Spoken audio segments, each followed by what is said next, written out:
Welcome back to another episode of Hail Yes, a Michigan football and basketball. Slow down there on the basketball podcast. Intro there by the Detroit Free Press. I'm Andrew Burkle, of course, joined by our beat writer, Tony Garcia.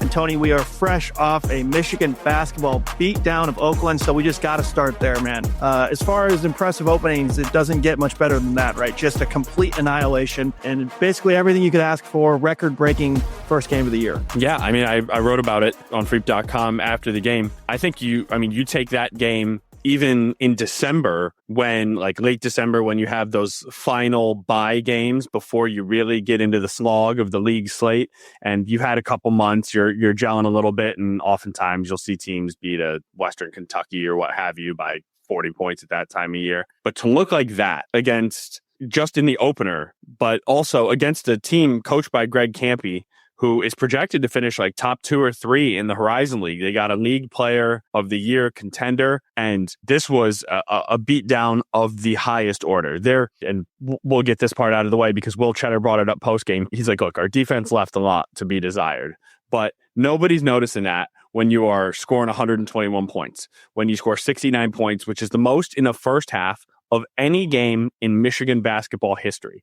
They were 6 off the school record for any game in scoring. It was the most a team had scored. It was the most points, I believe, in a game in 35 years, since 1990. Andrew, they made their first 7 shots. They shot 19 of 35 from 3. The 19-point made threes tied a program record. The 121 was the most in an opener of all time. And I think maybe my favorite, I can't believe that stat of the night was they did not have more than 2 misses in a row one time. They never missed more than 2 shots in a row. Everything was falling.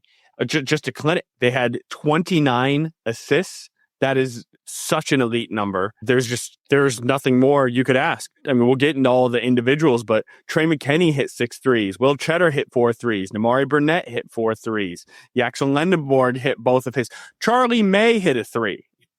Yeah, that clip was going on social there. That was a cool moment. It was a really cool moment. It was awesome, just fantastic. We were, I was planning to talk hoops at this time. Either way, we just didn't. I mean, there was just so much going on in football. Now that it's a bye week, it gives us a little more chance. I would have liked to do a full preview, but I wouldn't have predicted that on opening night, especially after, and I mean, there's just so much good, right? 8 turnovers, despite that many possessions, that many points, after turning it over. When you're winning by that much too, you can get careless a little bit too, right? And you got totally. And you got the bench going. I mean, the only player who played more than 25 minutes was Trey McKinney, who played 8. And that's because he's sort of the first point guard off the bench. They were sitting Cadeau after he had, we didn't even mention him, 12 assists, setting up the offense the whole night. And they didn't have LJ Kaysen available. If they did, he would have taken some of those minutes. If Winters Grady wasn't in a boot, he would have taken some of those minutes. It was not even an A+.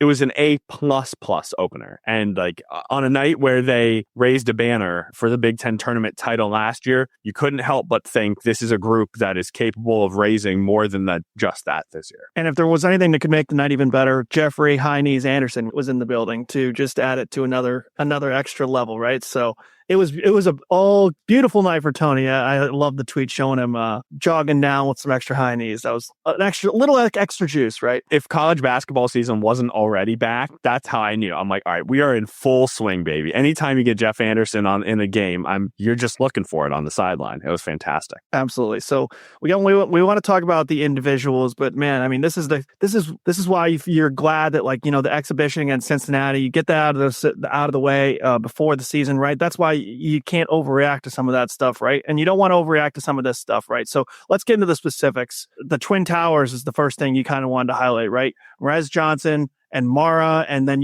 Jackson Lendenborg is not exactly a shrimp either, right? So they have 3 real size matchups problems for whoever they're going to face. And that's kind of what sticks out, right? I mean, they're going to be a problem with that no matter who they're facing. Yeah, no, and certainly, and Lendenborg is his own unicorn, right? So I'll keep it to the guys we call the Twin Towers and John. And you can't put a guard on him, right? So he's going to cause problems, right? So I kind of wanted to add him in that list. No, it's fair. He can guard 1 through 5, but you need, a 5 is too slow for him, but a 1 or 2 or 3 are really too small for him, right? You need like an athletic stretch four with some length if you're going to hope to slow him down. I guess we'll just start with Lundeborg.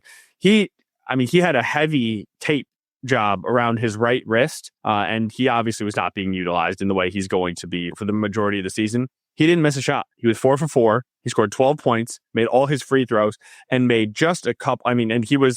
Dusty said it. He's like, he was playing left-handed. He had a couple finishes with his left, and he whipped a cross-court pass for a kick-out. I can't remember who caught the three. It might have been Namari. But just a pass that, like, Danny started making Danny Wolf, like, would get sort of to the elbow and then whip that pass across the court. He sort of made that a staple last year. Lundeborg did that with his offhand, and it was just a dime. Don't be slandering my guy Danny Wolf's passing. I know I'm not. Danny Wolf, I wrote about this over the summer. He is the gift that keeps on giving for Michigan, right? Because not only did he excel further than, frankly, even the staff thought he could, like he even outplayed their expectations, which were already high. Because he was an all Big Ten player. He finished on the second team, but he didn't have a little slump sort of to end the year, he was playing like a first team all Big Ten guy much of the way. And still, second team all Big Ten is nothing to sneeze at. But not only that, he created the blueprint of what a versatile, like, point forward can look like in this offense. Like, hey, we are more than happy to let him facilitate the offense. Get a rebound and go. You are allowed to bring this ball up court. We will run our offense through you. And that was a major, major selling point to get Lundeborg here. And then they promised they could advance the rest of his game. Don't forget that he gets picked in the first round too, right? That definitely is an easy selling point as well, right? Like, this is not just some gimmick that we're running here. He gets picked in the first round of the NBA draft too. So, it's one of those things that you can highlight in, you see in football sometimes, right? Like Lincoln Riley, where it felt like he could get any quarterback he wanted, because for less so now, right? But for a while, it was like, hey, you go there, you're going to win the Heisman, you're going to be picked in the first round. Just watch. And so it's kind of the same model. You see it with other sports across college football. Like, hey, this is it, man. You want to take part? You want to be part of this? Because this is what we see for you. It's a great comp. I love the cross sports comps. And that fits. It is exactly of that ilk. Now, you got to keep sort of doing it, right? Like, last year was just the first one. And it feels like, looks like, seems like, feels like, sounds like, smells like Lundeborg is going to live up to all of it as well. And so then you got another one, and then it's who's next, right? So 6'9" guys who can dribble and run the offense don't exactly grow on trees, right? So it's not like it's going to be necessarily a layup, no pun intended, to find the next guy, right? But it does give you that selling point to tell future guys, whether that's transfer portal or recruits, this is they can see it, right? This is what you can be. And so does playing well as a team. So does being ranked in the top 10 to open the season, dominating, sharing the ball, 7 guys scoring in double figures, right? All these things. Dusty had a great line after the game. He's like, look, we're not going to hang any preseason Final Four banners, but it is a good thing for recruiting and for selling the program and showing the trajectory. And the arrow is pointed straight up. It is hard to find any reason to think that it's not, right? And that's not to say there won't be bumps in the road. They might lose a game that's unexpected at some point. It's college basketball. That's among the most unpredictable. Even last year, you saw, right? There was times where you and I were ready to say that this Michigan team was going to the Final Four. And then there was times where they don't even look like a tournament team right now. Right? That's college basketball, right? It goes in ebbs and flows. And even someone as talented as Danny and Vlad can struggle to score, right? There would be games where wow, they only scored, whatever, I'm just going to throw a number out, 60 something points, right? It would be how did that happen? And then they'd score, 90, right? So it's a long season, and in the different styles, because there's 300 plus college teams, right? There's different styles and fights that can make the different flows of the season feel weird, right? Oakland is definitely a run and gun type team, right? So the offense gets to shine, and the defense didn't look so good. So we'll see a lot of different types of the Michigan basketball this year. And also, they're a zone team, right? Outside of the Jim Boeheim Syracuse days, nobody runs exclusively zone quite like Greg Campy does, right? And that bodes well. Zone is back a little bit now. Duke ran zone last year a little bit. With zone's kind of having a right, but Zone's kind of having a moment a little bit. But everybody to a man will say Greg Campy's zone is unique and difficult and a challenge, right? It's the matchup zone, and that they run all game long.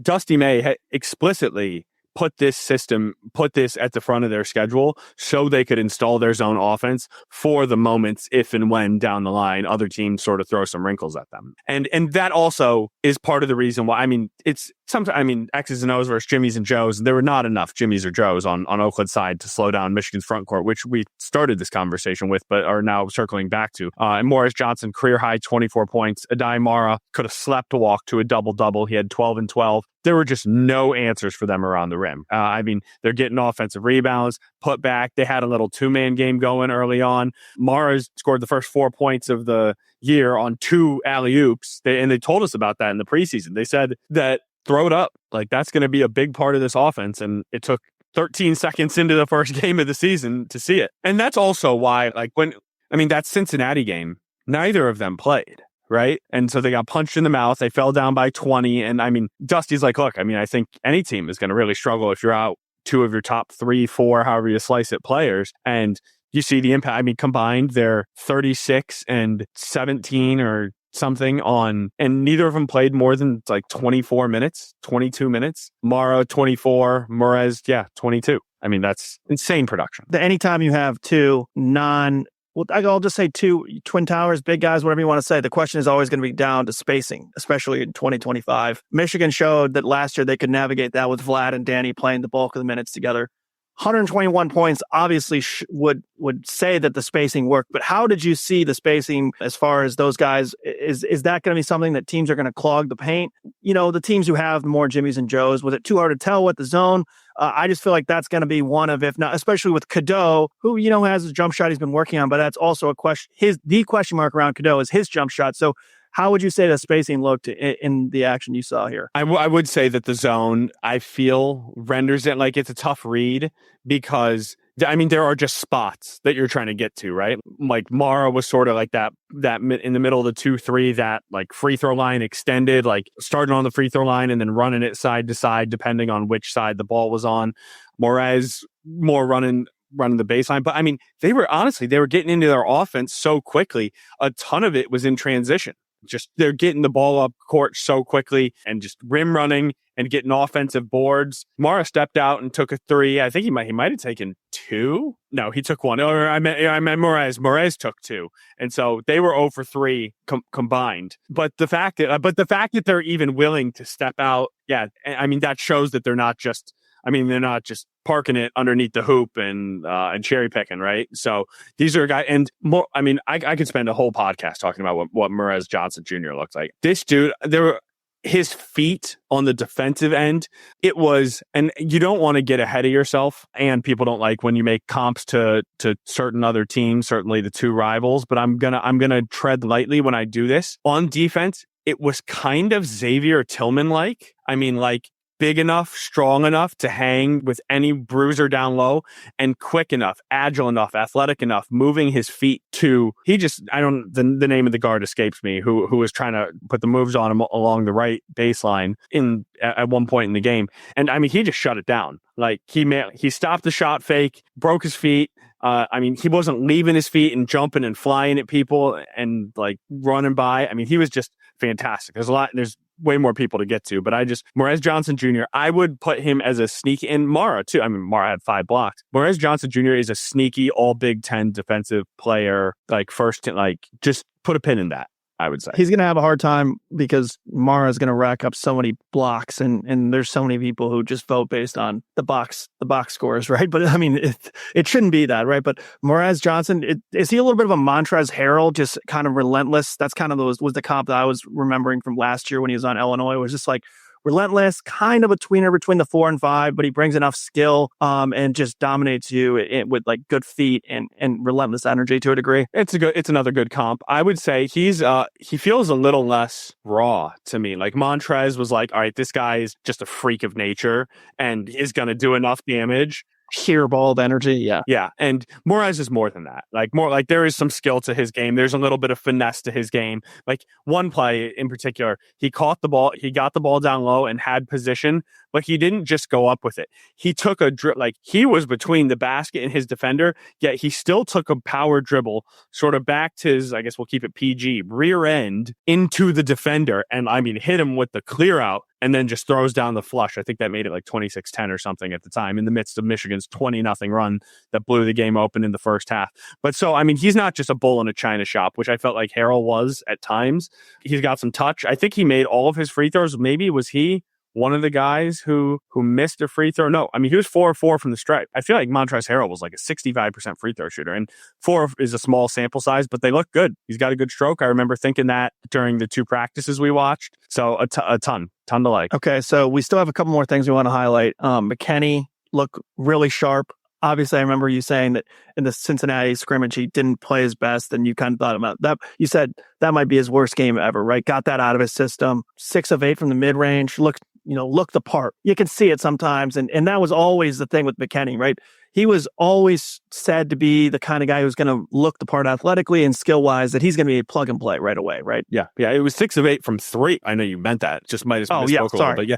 Yes, no, you're good. 6 of 8 from 3. I mean, and it looks, I mean, it was pure. If he is 3 of 8 from 3 is 37.5%. That's a good clip, right? I mean, 6 is just, found money. But no, he was under control. He had a lefty no look pass to Merez for another Merez finish for a flush. But no, McKinney, he was so in control.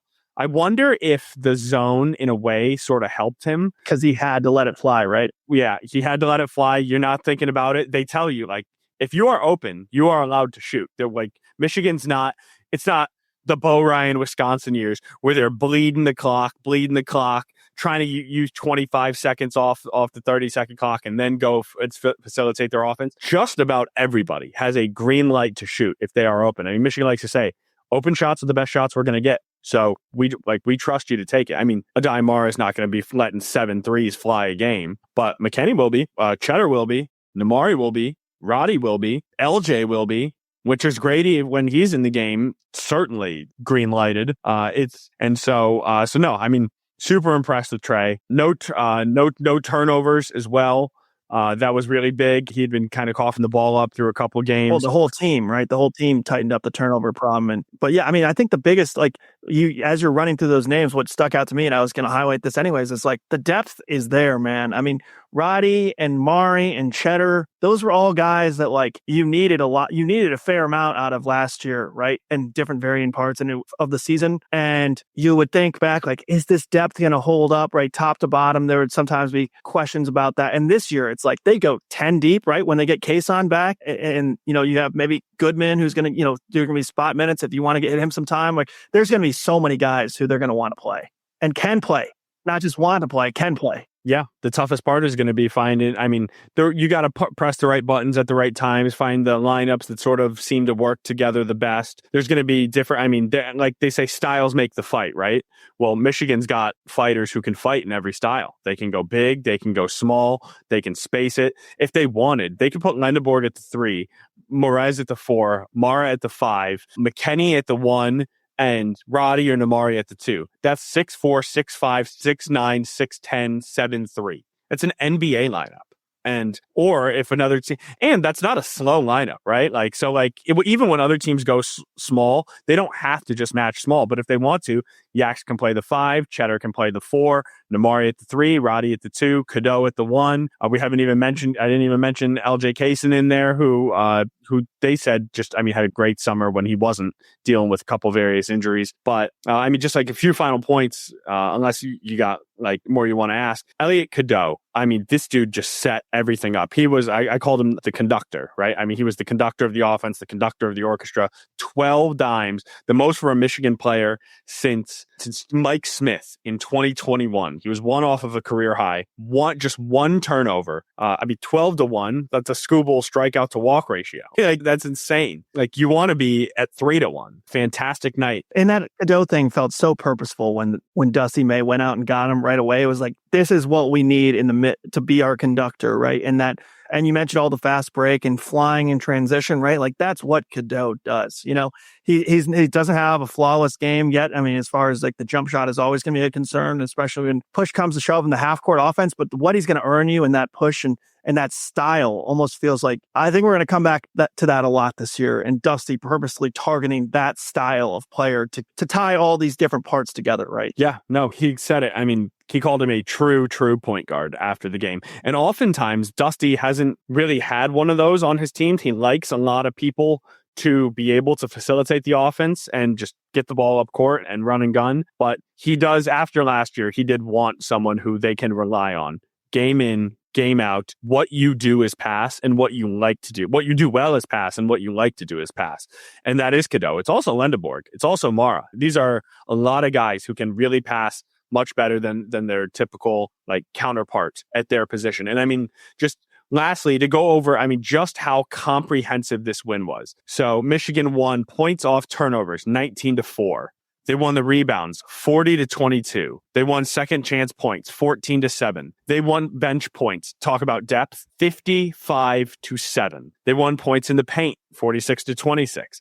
They won fast break points, 10-6. They had more blocks, 7-0. They had more assists, 29-11. Elliot Cadeau had more assists than Oakland as a team. They led for the final 39 minutes and 47 seconds of this game. There are few games that like random miscellaneous sort of normally throwaway early season games that I will remember quite like that one. And they had 23 layups or dunks, and they were 20 of 23. I mean, you figure you're going to shoot a high percentage, but getting that many open looks, not to mention the times they were fouled and got to the free throw line. Oh, and by the by, they were 12 of 13 from the stripe. It's just, there's nothing to say but just ultimate praise. It's one day. You always have to add the caveats. It's the first week in November. It's one day. This is a particularly good matchup, I think, for them with the size and the shooting and the speed that they want to play at.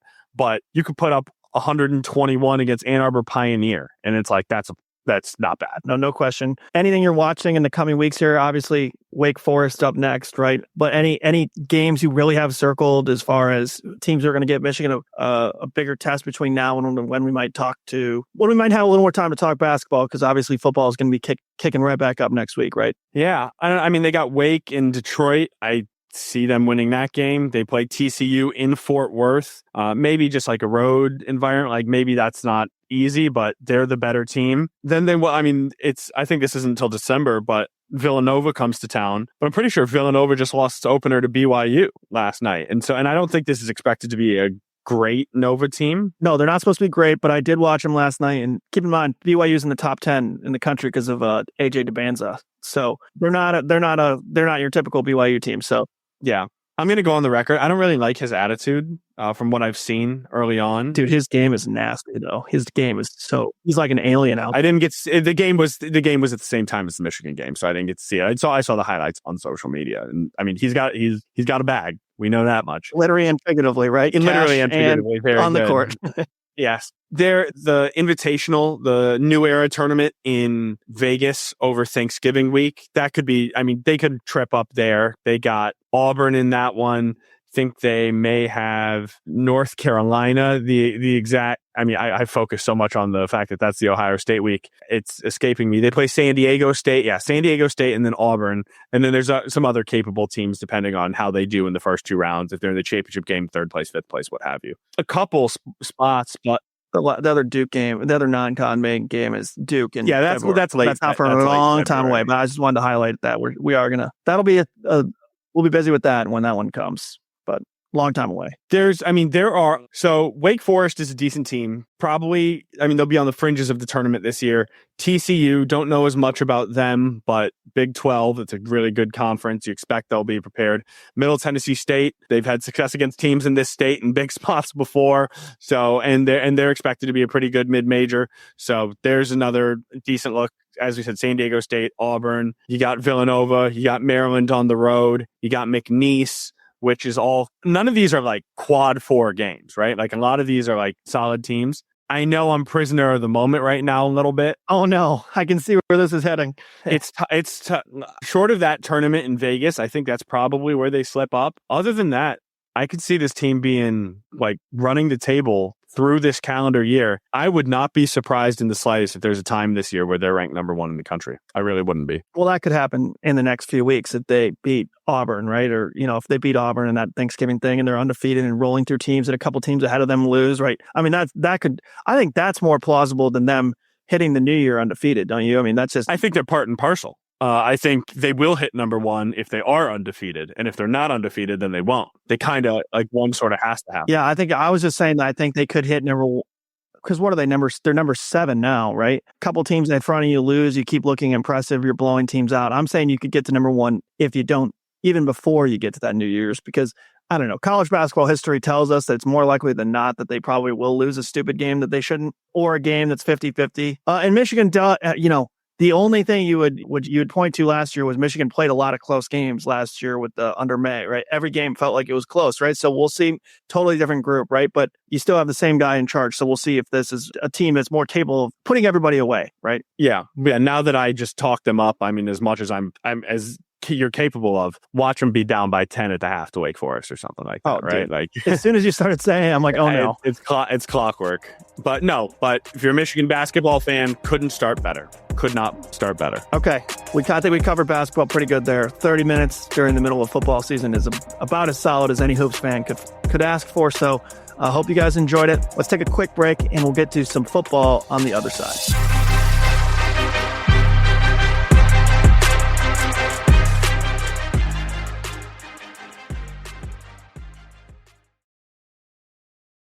All right, welcome back, everyone. It is time to talk some college football, of course. We got some good conversation in about the Hoops team, which everybody in Ann Arbor is very excited about, of course. But it is football season at the end of the day.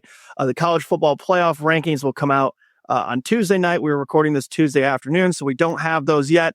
We expect Michigan to be somewhere in the late teens, early 20s, perhaps. Ballpark doesn't really matter as long as Michigan takes care of business over the final 3 games. And beats Ohio State in the last game of the year. Most importantly, they're gonna be in. We think almost certainly, right? So the rankings are something to watch. Hear what Kirk Herbstreit and the gang says about your team, but it's really not that important right now. So with that said, it was kind of an ugly game against Purdue this last week, 21-16. Just not the coming out party, get right game that you kind of would hope for. It's a win nonetheless. You move on. You keep the college football playoff possibilities intact, but it really wasn't Michigan's best performance, and we could talk about that. We just kind of want to go big picture because a lot of the big questions were front and center in this last game, right? So we're going to zoom out. We're going to first start looking back. So Tony, what is the biggest question that Michigan has answered in these first 9 games as they've been 7-2, but it hasn't always looked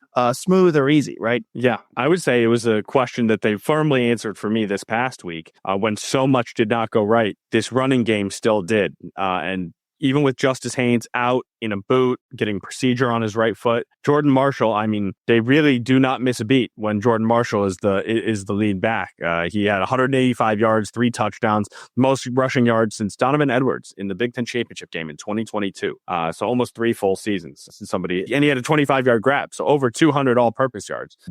Half the team's attack, right? And all of their touchdowns. I mean, Jordan Marshall put the team on his back, though.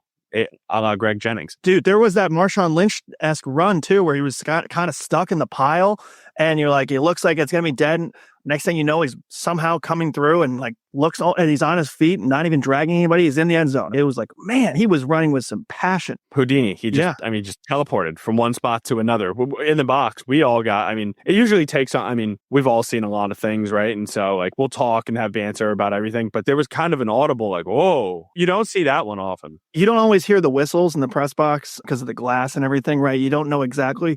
And then the fact that it was just like, boom, he's in the end zone. It can be extra jarring for sure. Yeah, no, I was about ready to look down and just type my note on what happened on the play. And then I just kind of kept looking up and I heard a roar and he's scooted out, was through. So, but it's really just that this run game gives this team a floor. I feel like that's the question that has been the most answered through 9 games this year, because there have been times where the defense has tackled poorly. There has been times where the offense has not gotten things going through the air, which we'll get into shortly. Pretty much all season, the special teams has struggled. The return game, non-existent. Some short punts. A blocked punt this last week. missed field goals, even with Dominic Zavada.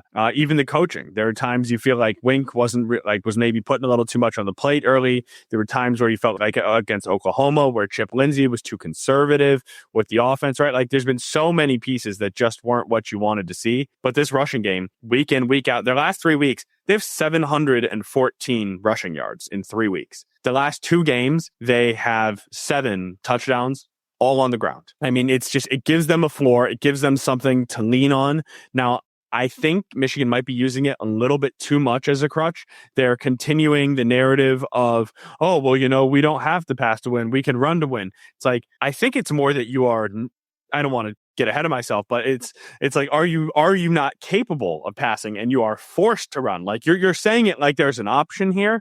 There's not really an option. If you're playing like Penn State, famously Sharon's breakout party was when he was the interim. They ran the ball. I always forget the amount of times in a row, but it was 32 straight times. We were just looking up JJ's numbers. He had 8 pass attempts that game. That still blows my mind. Yeah, it's insane, right? It's like, well, if that was an example of, hey, it's working and we're playing a lights out team. Purdue at 7:00 on Big Ten Network under the lights. And that's not an example of a time when you should be relying on like, hey, if it's working, keep doing it. It's just like, this is your opportunity to show and grow and add elements to your attack, right? This is not Penn State or Ohio State, right? This is an opportunity. I mean, you don't want to talk down on Purdue, but it was basically all due respect. This is basically a glorified, exhibition, at this point in the season for Michigan when you have this big of stakes, right? So why is it still such a concern? But with all that said, when you aren't a dynamic passing attack, running becomes that much harder. And that is why it's such a big question answered to us, because they are still able to run the ball. When teams know you're one-dimensional, feels a little harsh. Last year's team was one-dimensional. This team, maybe 1.5 dimensional, right? But they're not gonna be something you're scared of through the air per se, and you're still able to run the ball. It makes it that much more impressive. It does. And Bryce helps with that element of it too, right? Like he had 44 of their yards and none of them were on designed runs, right? Like they were scrambles, just doing it with his feet.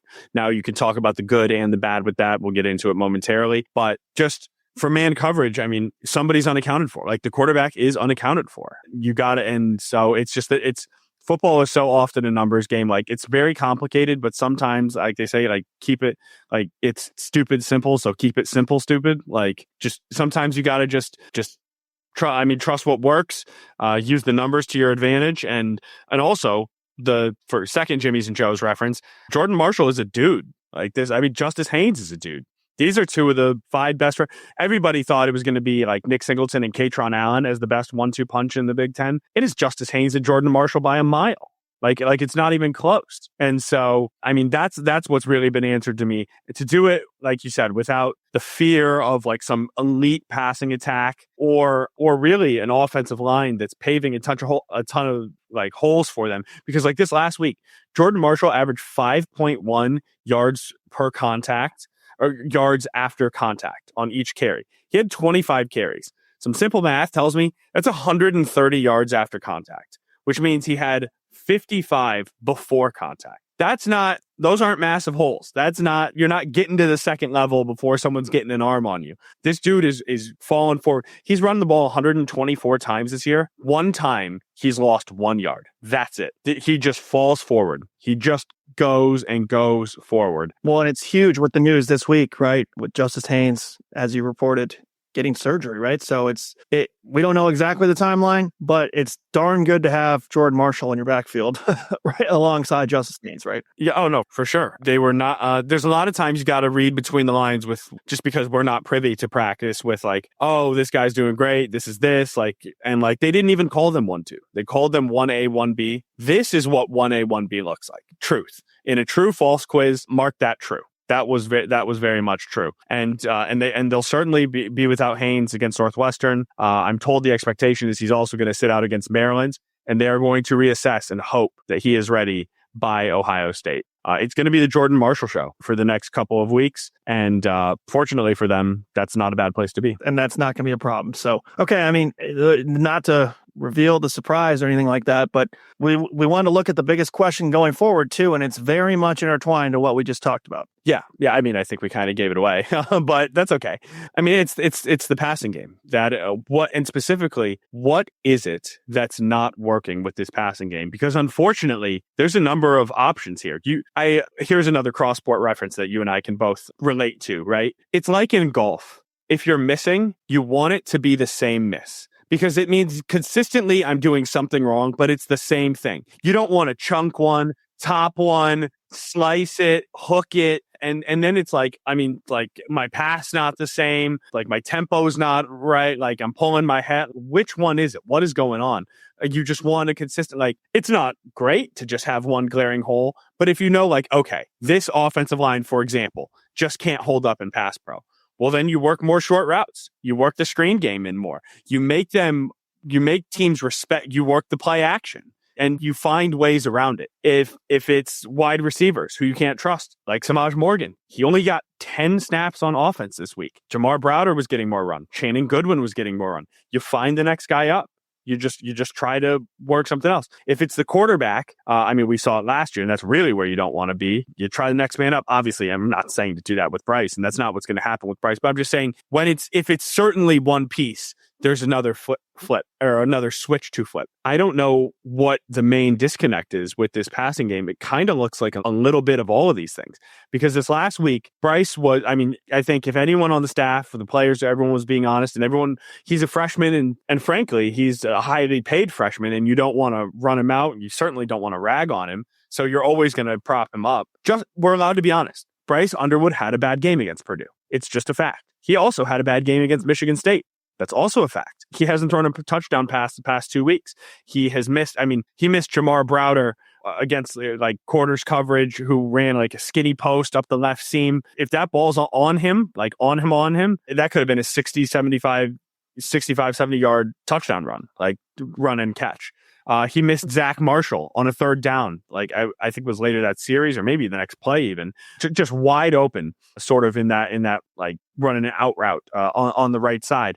He overthrew Donovan McCulley on a couple of deep shots. He underthrew Marlon Klein on the same play. It looked like the same route, just on the opposite side of the field, where Klein caught the first touchdown pass of Underwood's career, sort of that out and up along the left sideline. He ran an out and up against the right sideline. He had his defender beat by 3 yards, just a huge margin. And it was underthrown. It was incomplete. And then the next play, he rolls left, throws it across his body right over the middle of the field and turns it over. And so needless to say, like there were a lot of misses. There were issues. But then we're looking at the PFF numbers. You kind of understand a little bit why. He was pressured 9 times on 28 dropbacks, right? And so that's a lot of duress. I mean, 5 times, like he's having to run, he's having to extend plays. Now, could he stay in the pocket a little longer at times? I think so. I wonder, sometimes it feels like he's not getting to his full drop. Like he's like, if it's a 7-step drop or something, he's sort of at 5. If it's 5, he's at 3. That will affect the timing on routes because it's all synchronized. And then I haven't seen him get off of, I don't want to say just one read, but it feels like if he is getting to a second read, it's often the same side of the field. I don't see him going through a full progression, work like read 1, read 2, check down, safety valve. All right, nobody's open. Now I'm going to go. It's like, oh, my guy's not there. Let me out of here. Right. And he's capable of throwing on the run, but one run and abandoned or one look and abandoned pocket is kind of what you're saying, right? Or it's not, yes, or maybe he's not so then navigating the second pocket. one is like you're looking at the same size of where, yeah, exactly. It's not like the pocket presence that you need to have an efficient and consistent offense, right? And then there's I mean, we talked about Bryce, we talked about the O-line, and then the receivers. I mean, we've been seeing that, right? Samaj, they haven't been able to trust. Goodwin lost some time role for a while too. Andrew Marsh, they didn't get in there until a month into the season. Donovan McCulley's been good, but they lost him in the third quarter this past game, and he was sidelined the rest of the game. And he's been good, not great, no like real amazing game-changing plays. And so add it all up, and through 9 weeks, you get 7 touchdowns. I was comparing some of the numbers to last year, and it's better but not much. And it's pretty shocking, to be honest. Davis Warren in 9 games versus Bryce Underwood in 9 games. Warren threw for 1,200 yards, 1199. I'm going to round it up 1 yard and call it 1,200, if you'll allow me that. Bryce Underwood has, I should have it up right here. I think it's 1684 or right around there. Sorry, this is bad podcasting. But the point is, it's something like 1671. So 472 more yards across 9 games. That's like 50 yards a game. And when you consider Michigan was near dead last in America in throwing the ball, 50 yards a game is not a ton. It is not a ton. I mean, they're still only averaging 185 a game, which is number 105 in the country. He only has 7 touchdown passes. And one that was really striking to me was in 9 games, Davis Warren had 6 big time throws, a metric that is like run by PFF for above and beyond, like plays that would not normally be expected to make, but you fit it in a tight window, or you like extend a play and throw on the run, like sidearm, switch your angle, like something that's just like a big throw in a big moment. Davis Warren had 6 of those and 9 turnover-worthy plays. All 9 of those turnover-worthy plays finished as interceptions. Bryce Underwood has 6 big-time throws and 7 turnover-worthy plays. I mean, just across the board, if anybody had said this is what was going to happen through 9 weeks, they would have said, I don't believe that's all this passing attack is going to be. Michigan State was ranked 17th in the Big Ten when they played them. Purdue was ranked 17th in the Big Ten in pass D when they played them. And you have 240 total yards. You don't have any passing touchdowns. Your biggest play was a double reverse flea flicker. And that was a great design play, like not taking it away, but you're not even manufacturing true passing offense. You need to have deception just to complete a true downfield pass. I know you got to run here, so we don't have too much more time, but the question ultimately comes down to, is this a Bryce Underwood learning curve, or is this the offense that Sharon Moore is coming up with, building, developing? Because it looks, like you said, jarringly similar to last year as a passing attack, right? What do you think it's more of a Bryce development problem? Is it a Sharon problem? Is it Bryce not playing very well? Like, what do you label this as right now? And obviously it's not just one thing, but if you had to give to one side or the other. That's what I was going to say. I was going to say this is not just a one side, like this is not it feels like there's something different every game, right? Like there were times where it was on Chip Lindsey. I felt like he didn't call a very good game. There were like this week, I felt like Bryce was inaccurate as we've seen him against USC. Sort of there was a host of pressure. There have been games where receivers have multiple drops. It just depends on the moment, but it has not all come together at any moment. And you hesitate to put it on Bryce because he's such a talent, right? Like if he weren't there, like it would be even worse. I mean, I think that's a fact, but he still hasn't changed the game in the way that many had hoped or like dared to dream of, right? Like, and especially when you're saying things like you haven't seen a freshman like me, there's going to be a spotlight on you. You're the number 1 recruit in the nation. You're getting paid like one of the big boys. So there's less patience, right? And this is not, I mean, there's nowhere to go from here. You continue to let Bryce develop. It just feels like on-the-job training. And the best part is they are still continuing to win. And so that's all you can hope for. However, when 3 of your wins are against a combined 0-17 in the league, Wisconsin, Michigan State, and Purdue, those are the 3 worst teams in the Big Ten. Then 2 others are Central Michigan and New Mexico. That's 5 essentially free wins for any team with a pulse. And now you're looking at 2-2 in the other 4 games. And Nebraska's no good. And Washington at home is probably their best win. But that's still, we see how, yeah. Well, I just mean because that one was at home versus Nebraska away. But yeah, Washington's the best win. But you know how hard it is to travel in this league. And that was a noon kickoff here. It's a 9 a.m. body clock, right? Like, so, and you don't apologize for that. But even in that game, it was 7-7 with a minute and a half left in the third quarter. The final score was a lot more lopsided than that game truly was when it was 24-7. This Purdue game was tight the whole way. The Michigan State game, I mean, 11 was probably about where it should have finished, but 2 times Michigan State had that ball inside Michigan's 30, down 11 on 4th down with a chance to either kick a field goal, cut it to 1 possession, or convert, maybe score a touchdown, and then you get inside of 4 points, 5 points if you go for 2, don't get it, maybe 5, 4, 3, somewhere in there. So, and Michigan State just lost its 6th game in a row, right? And Wisconsin, they're horrible. And that was a 10-7 game at the half. It was 24-10. And then after that, Wisconsin didn't score for 3 weeks. And so it's just, I mean, the passing game is really leaving a lot. Yeah, and you need an explosive, or at least a good passing game to be among the top teams in college football in 2025. So we'll have a lot more thoughts on this down the line. We're going to skip the picks this week because, first of all, it's a bye week. Tony's a loser. That's why. Secondly, Tony, and less so Andrew by 1 game. I've officially passed him after his red hot start. We're ice cold on the picks, so we thought we could take a break for a week. We had a time crunch, and we wanted to talk as much Michigan as we could. So with that said, thank you to Tony, as always, for popping on here amidst the many Michigan football and basketball availabilities right now. Thank you to Nicole Avery-Nichols, our editor at the Free Press, who makes it all happen. Thank you to Robin for giving this a good edit, which we always know is much needed.